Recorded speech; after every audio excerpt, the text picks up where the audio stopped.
우리가 잘 알고 있듯이 본 복음서의 저자인 누가 사도는 하나님 나라 안에서 우리 신앙인들의 삶을 묘사하는데 크게 두 가지 비유를 사용하고 있습니다.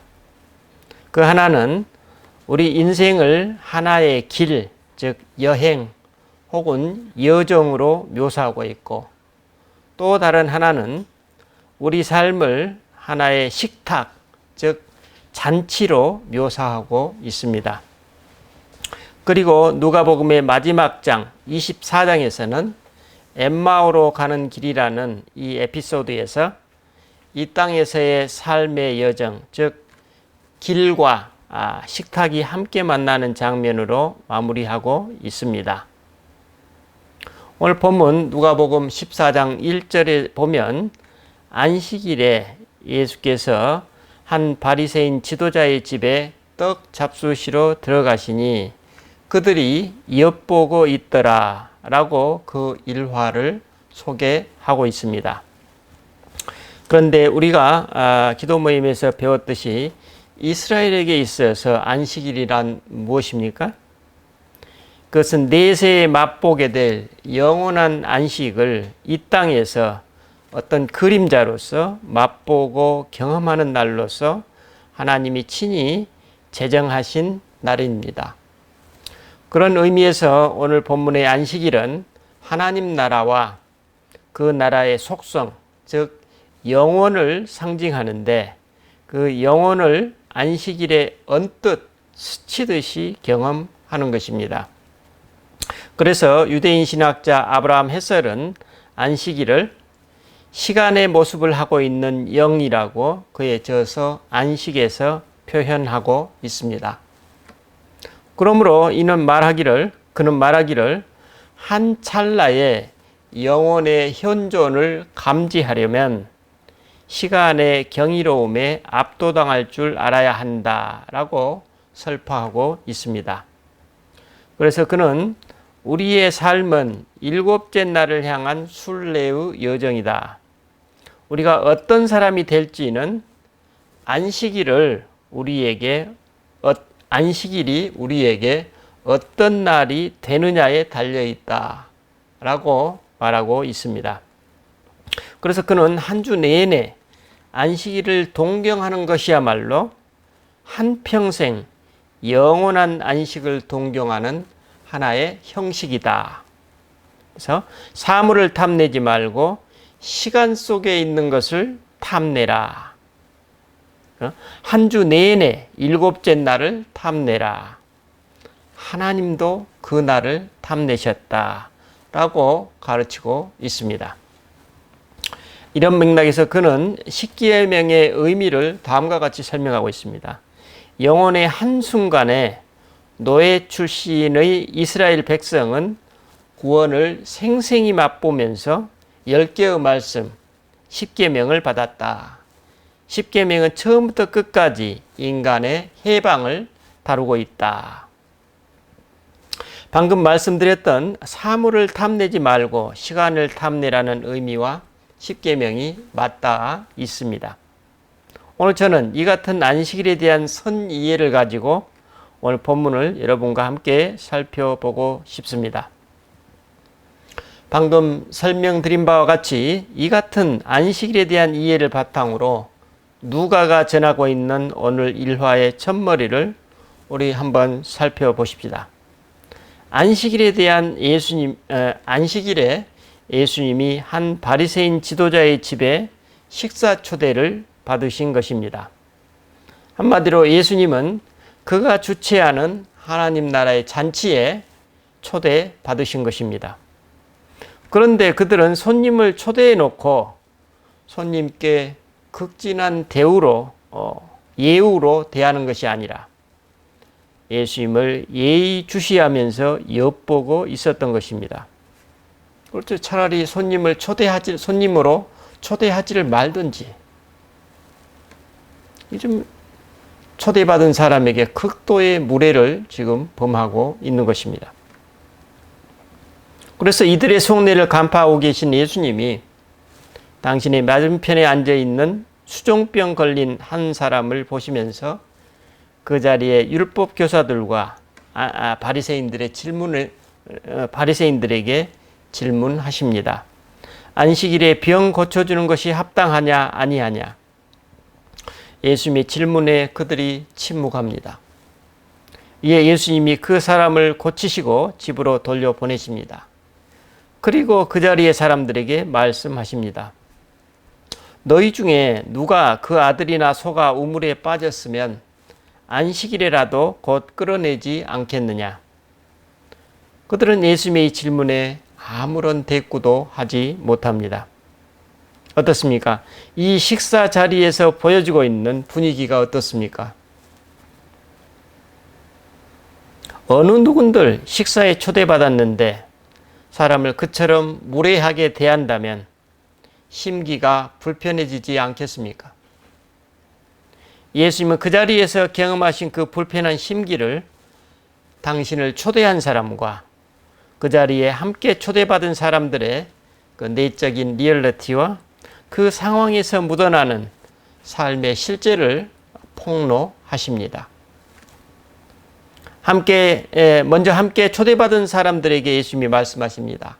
8절로 10절 말씀입니다. 내가 누구에게나 혼인잔치에 청함을 받았을 때에 높은 자리에 앉지 말라. 그렇지 않으면 너보다 더 높은 사람이 청함을 받은 경우에 너와 그를 청한 자가 와서 너더러 이 사람에게 자리를 내주라 하리니 그때에 내가 부끄러워 끝자리로 가게 되리라. 청함을 받았을 때 차라리 가서 끝자리에 앉으라. 그러면 너를 청한 자가 와서 너더러 벗이어 올라앉으라 하리니 그때에야 함께 앉은 모든 사람 앞에서 영광이 있으리라. 예수님이 왜 그들에게 이같이 말씀하셨을까요?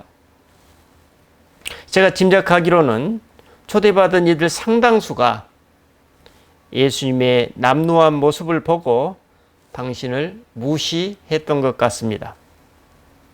그 자리에 초대받았던 대부분의 사람들이 어느 정도의 종교 권력을 가졌던 재력가들이었던 것입니다.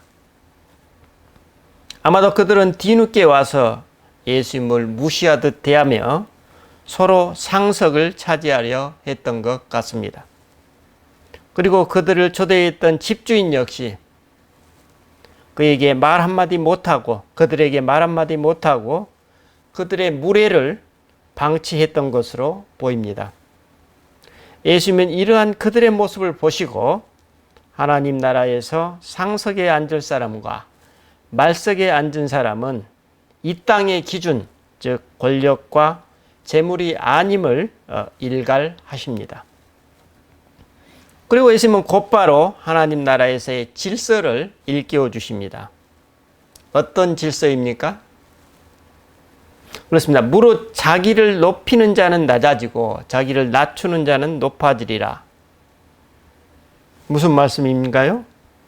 하나님 나라에서는 겸손한 사람이 높임을 받고 자신을 높이는 사람은 낮아지게 됨을 말씀하십니다. 그러니 하나님 나라에서는 겸손히 낮은 자리에 앉으라는 것입니다. 그 자리에서 상석은 예수님 당신처럼 하나님 나라에 합당한 영적으로 성숙한 사람의 자리이고 그 자리는 그런 사람을 알아보는 현명한 주인에 의해서 합당한 자리로 안내를 받고 높임을 받는다는 것입니다. 예수님이 이처럼 당대의 사회적 주의를 평가하는 기준을 완전히 타파해 버리십니다.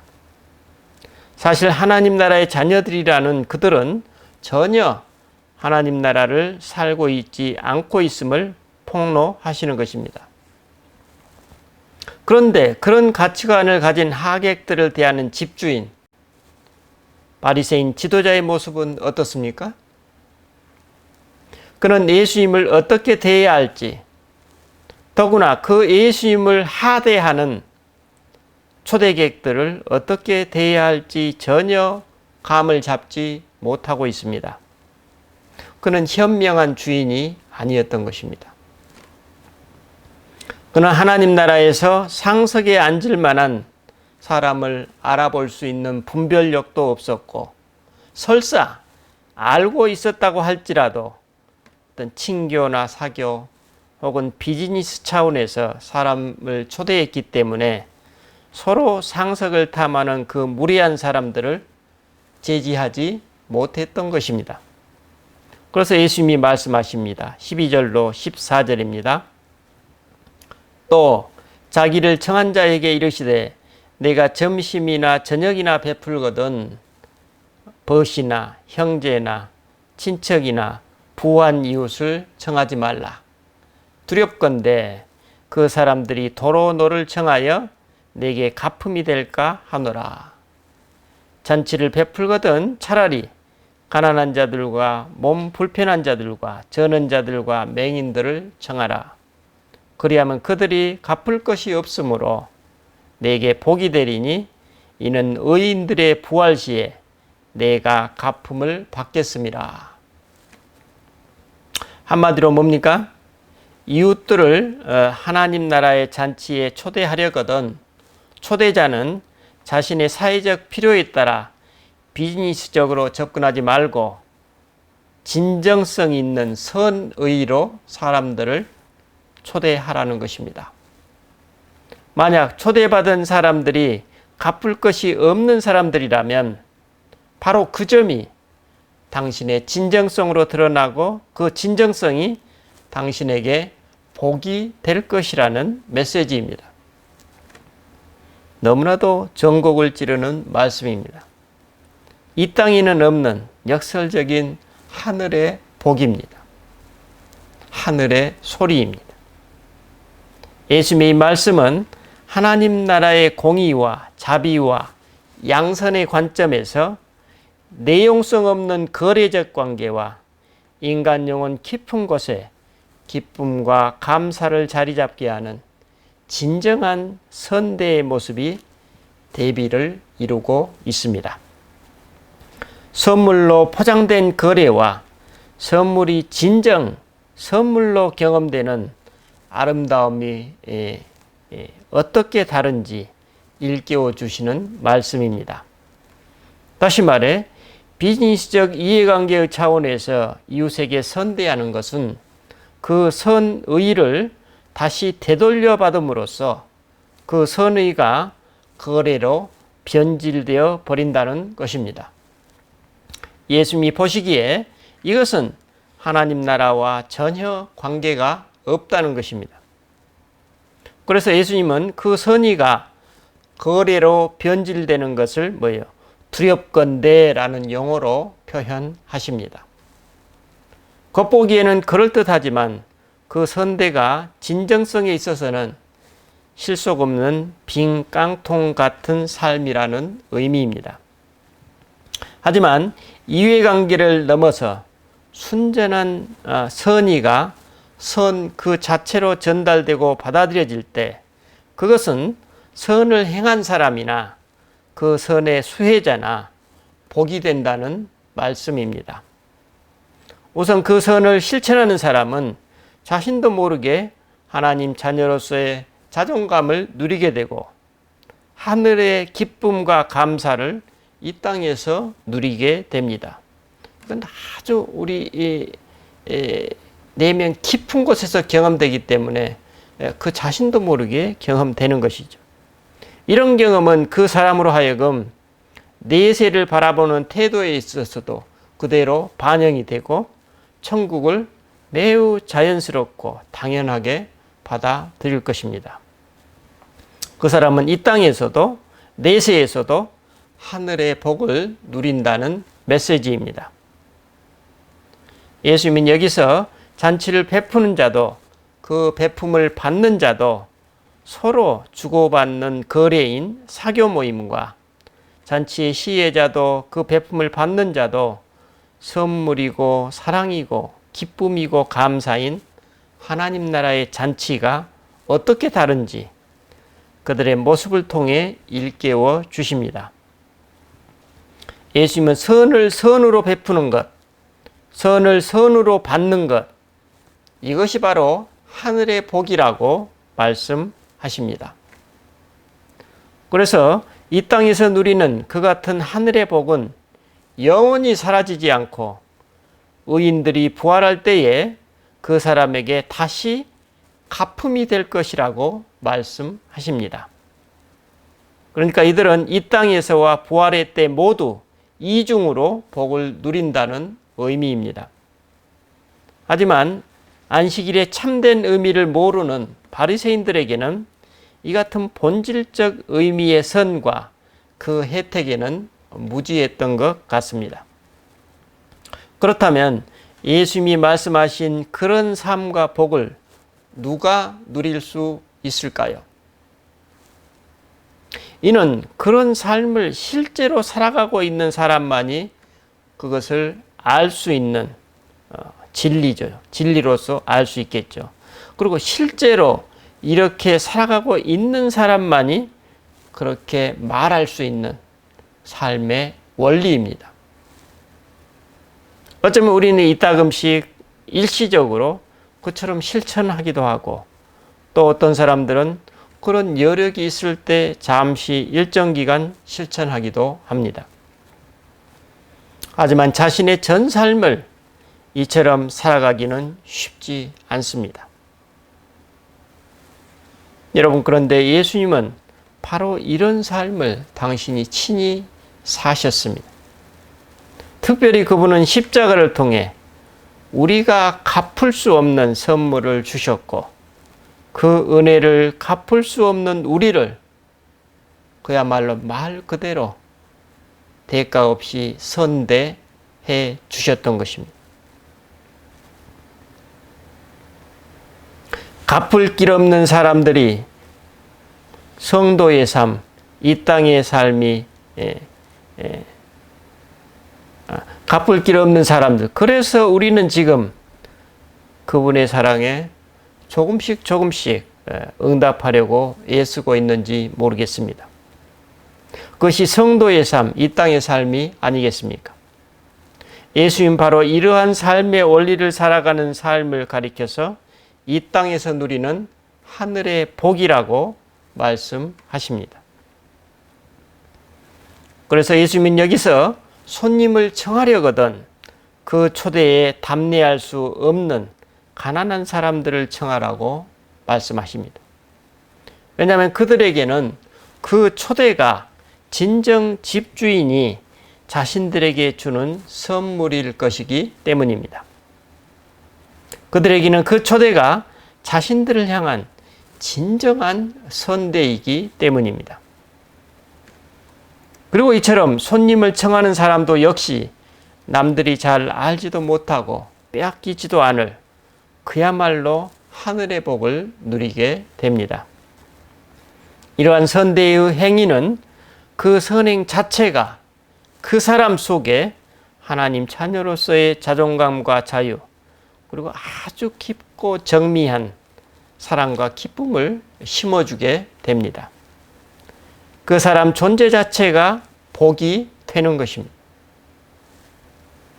그 선대는 말 그대로의 선이기 때문에 그 속성상 그것은 후일 의인들의 부활 시에 갚음을 받게 된다는 가르침입니다. 오늘 말씀에서 바리새인들은 예수님을 그들만의 기준에 하나님 나라에 적합한지 주시하고 있습니다. 하지만 그들의 주시를 받고 계시는 예수님은 그들의 이런 모습을 하나님 나라의 삶의 원리로 응수하십니다. 예수님의 이 응수는 그들이 얼마나 하나님 나라에서 거리가 먼 자들인지 드러내고 있습니다. 오늘 말씀에서 예수님은 안식일을 하나님 나라의 혼인잔치에 빗대셔서 당시 안식일 규례를 빙자한 허망하고 속물적인 사람들의 면모를 드러내십니다. 어떤 메시지입니까? 안식일의 주인, 즉 신랑이신 그리스도가 오셨는데 그들은 안식일에 경험해야 할 복을 누리기는커녕 오히려 규례와 율법의 명목으로 인간을 속박하려 했던 것입니다. 또 이 땅에서 이루어지는 하나님 나라의 잔칫날인 안식일에 그들은 안식일 잔치의 최고의 손님이자 신랑이신 그리스도를 환대하기는커녕 그분을 매우 무례하게 대했던 것입니다. 이같이 말도 안 되는 안식일의 현실에 예수님은 안식일에 경험해야 할 삶의 원리와 질서가 무엇인지 가르쳐 주십니다.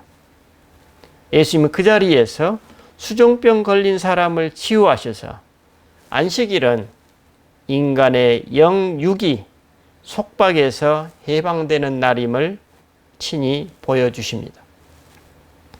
그리고 하나님 나라의 잔칫날에 어떤 사람이 높임을 받고 영광을 누리는지, 그 하나님 나라의 잔칫날 이웃들을 어떤 태도로 대해야 하늘의 복을 현세와 내세에 누릴 수 있는지 일깨워 주십니다.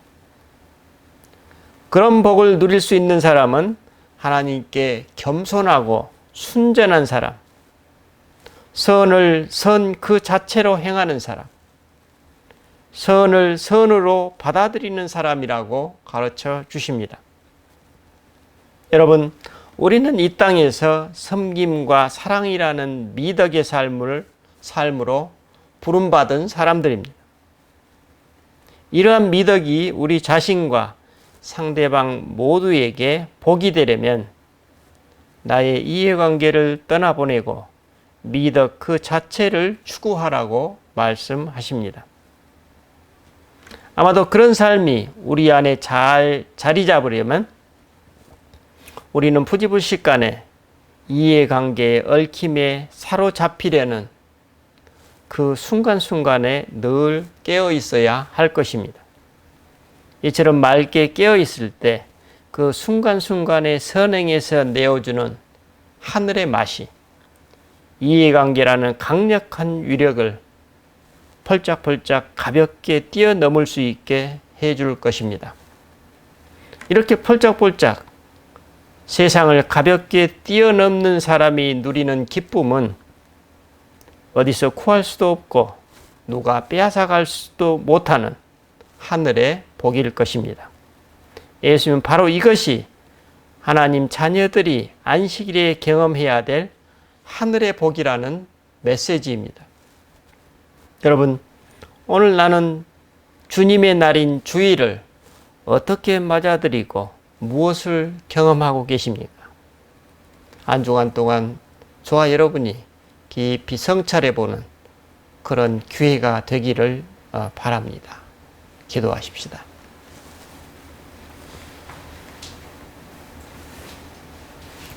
주님, 예수님 당시에 안식일을 맞았던 사람들처럼 오늘 우리는 주님께서 제정하신 그 주일을 우리가 맞아들이고 지금 경험하고 있습니다.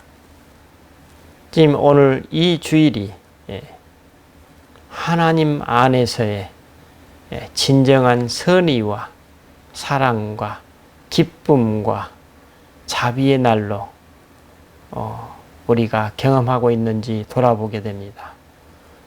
우리가 참된 자유인으로서 자유로운 삶을 주님 앞에서 누리고 있는지 다시금 돌아보게 됩니다.